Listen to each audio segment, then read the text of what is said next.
This video is sponsored by Rama Masale. स्वाद परंपरेचा स्वाद आपुलकीचा रामा मसाले.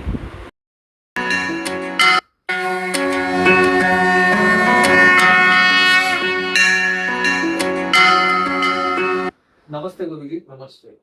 आजचा सामना जो आहे तो आहे न्यूझीलंड विरुद्ध इंग्लंड. आजचा जर न्यूझीलंड जर मॅच जिंकली तर मग पाकिस्तानला बाहेरचा रस्ता मिळेल आणि इंग्लंड जर मॅच जिंकली तर पाकिस्तानला काही चान्स मिळू शकतो की रन रेट वरती ते खेचू शकतात. आता आपल्या दृष्टीने किंवा माझ्या वैयक्तिक मताप्रमाणे मला असं वाटतं न्यूझीलंड जिंकावी, कारण पाकिस्तानला ऑटोमॅटिक बाहेरचा रस्ता दिसेल, कारण ते तसे पण चांगले खेळलेले नाही. तर आता आपण त्याचं प्रिडिक्शन बघूया का की न्यूझीलंड जिंकेल का इंग्लंड जिंकेल, काय असेल. नक्कीच आपण बघूया. माझ्या मते ऑलरेडी मॅच सुरू झालेली आहे का?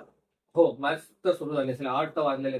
बर, तरी एक इनिंग व्हायची आहे, तर त्याच्यामुळे आपण आत्ताही रिझल्ट त्याचा काढू शकतो आणि आपली जी नेहमीची पद्धत आहे त्या पद्धतीनुसार आपण या सामन्याचा रिझल्ट काढू. तुम्ही त्यातले एक पान घ्या. न्यूझीलंड मॅच जिंकेल का, हा माझा आजचा प्रश्न. न्यूझीलंड मॅच जिंकेल का हा तुमचा प्रश्न आहे. बदाम 4 इथे आलेली आहे, तर हे आपण घेऊन त्याची प्रश्नकुंडली मांडून आपण कॅल्क्युलेशन करू.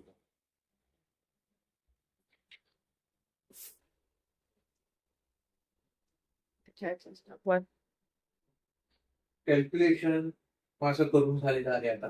आणि आपला जो आजचा प्रश्न होता की आजचा सामना न्यूझीलंड जिंकेल का, तर आत्ताची ही कुंडली आपण मांडलेली आहे त्यानुसार आजच्या या सामन्याचा शासक ग्रह जो आहे तो चंद्र आहे आणि गुरु हा इथे जास्त प्रमाणात प्रभाव टाकणारा ग्रह आहे.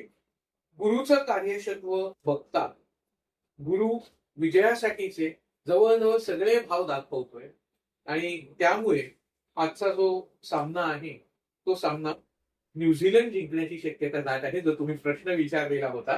आणि पुन्हा एकदा तुम्ही जो नंबर काढला तो 4 म्हणजे चंद्राचाच नंबर आहे की जो पुन्हा एकदा मनाची तळमळ दाखवतो, मनाची आस्था दाखवतो आणि मनापासून तुम्ही प्रश्न विचारलेला आहे की न्यूझीलंड जिंकेल का. आणि मी त्याच वेळेला तुम्हाला एकदा मागे सांगितलं होतं की जेव्हा चंद्र हे कार्य होतो त्यावेळेला जवळजवळ उत्तर होकारार्थाकडेच ते झुकलेलं असतं आणि ग्रहस्थिती सुद्धा आता तशीच दाखवली जाते. आणि त्यामुळे आजचा जो सामना आहे तो सामना न्यूझीलंड जिंकण्याची शक्यता दाट आहे. आज गुरु वक्री वगैरे काही नाही, गुरु रोजच्या रोज वक्रीत असतो. नाही, जरी तो वक्री असला, गुरु जरी वक्री असला तरीही तो आपण काय म्हणू की गुरु वक्री नाही असला, तो जेव्हा नक्षत्र स्वामी म्हणून काम करत असतो त्यावेळेला तो वक्रीचे रिझल्ट जास्त प्रमाणात देतो. पण तो जरी वक्री असला तरी तो त्याचा जो मूळ स्वभाव आहे, चांगला स्वभाव आहे, तो सोडत नाही. आणि तशात जास्त भाव जे आहेत ते अनुकूल भाव न्यूझीलंडच्या साईडला जास्त आहे आणि त्यामुळे जरी तो वक्री असला तरी तो तिथेच झुकण्याची शक्यता जास्त आहे. आणि पुन्हा चांगली गोष्ट अशी ही आहे की चंद्र सुद्धा गुरुकडेच झुकलेला आहे.